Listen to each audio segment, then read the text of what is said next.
Hello, in this video I'm going to do a quick overview of the functionality of the trip view in APDL. The trip view is the view that you're most likely going to use most often on a day-to-day basis interacting with your flights and entries in APDL.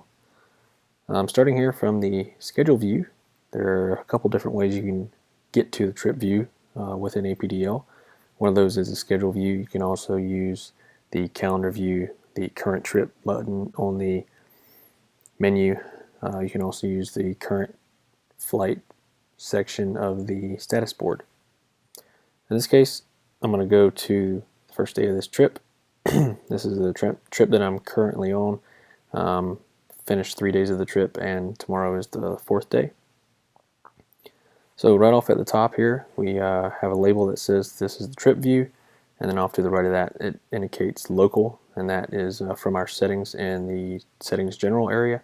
That's telling us that all of the times displayed on this page are local time for each airport, appropriate to each airport, and any other time that is not local will be labeled specifically, such as the flight duty period times here we see is labeled as Charlotte time zone.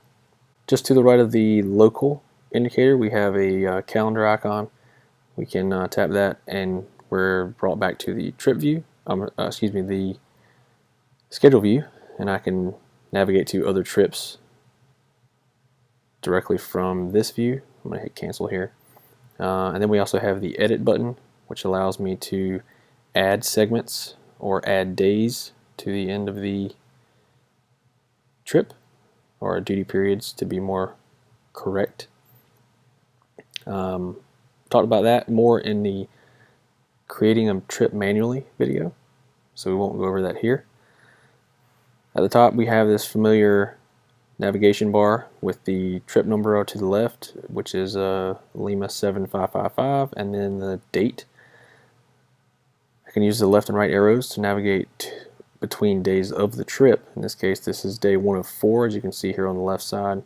If I tap this right arrow, it'll take me to day 2 of 4, to the third day, and then the fourth day. If I was to hit the right arrow again, it will take me to the first day of the next trip, or whatever the next entry is, which is the 19th of December in this case. And the same works in reverse. If I was to hit the back arrow on the first day of the trip, it will take me to the previous. Up in the header here, which is this dark gray section, we have, of course, as I've already mentioned, day 1 of 4 on the left. We also have the date of the month. Across the top, the amount of rest prior to reporting for duty on this trip. Prior to reporting for duty on that day for that duty period. That will be repeated in each subsequent day here. In this case, 91 hours 4 minutes since the release time of the previous trip. Next line we have the duty time between 14:05 and 21:32. Off to the right we have a total duration between those two times, total duty period for the day. Then the last line here, flight duty period 14:05 to 22:17. Again, the total here on the right for that.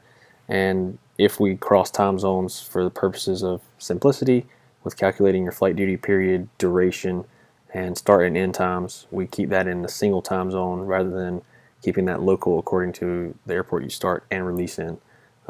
So that is domicile time in this case.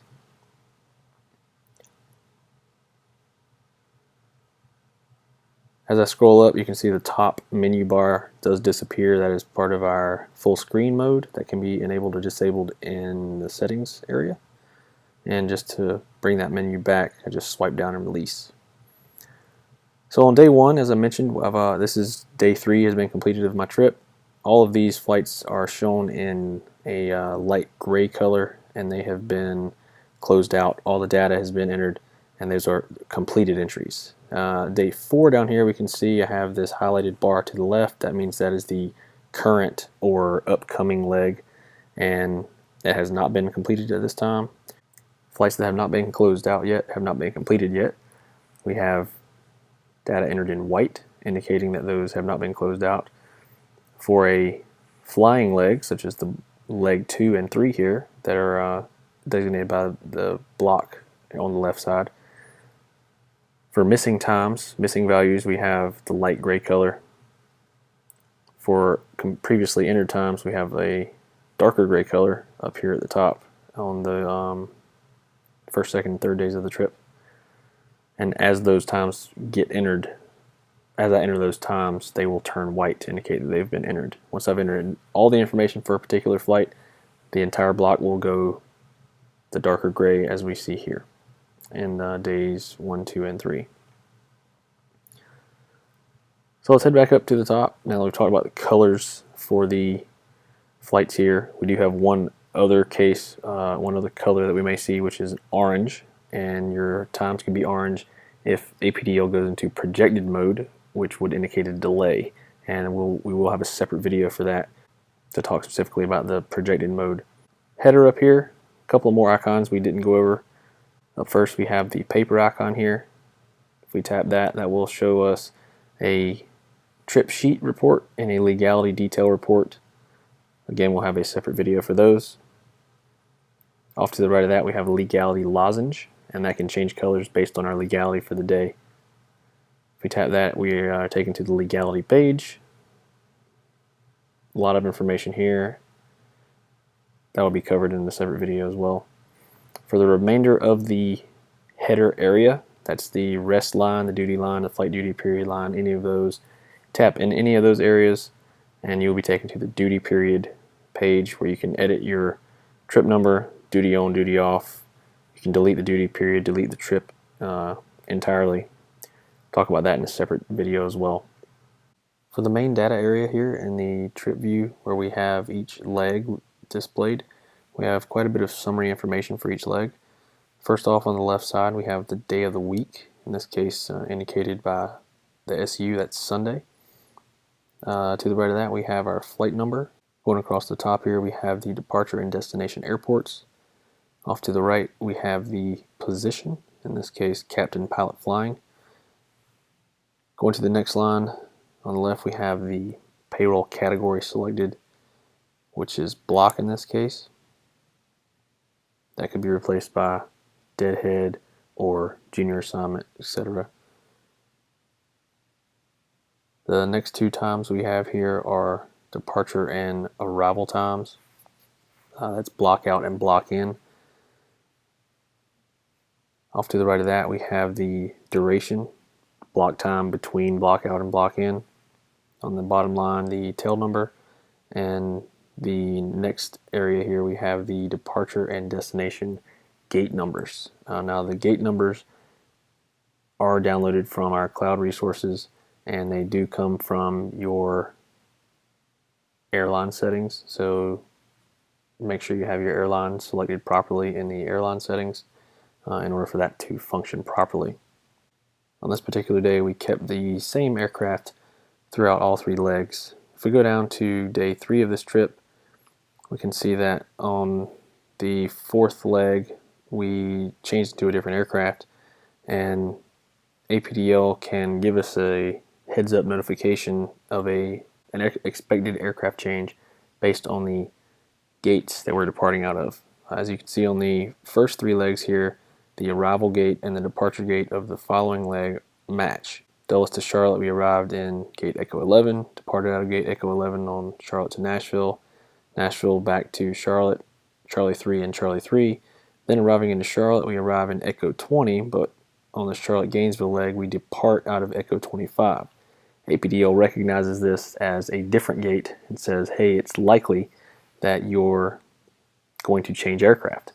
So that's where we get this little aircraft symbol here, and that gives us an indication earlier in the day, hey, I can expect to change aircraft on this leg.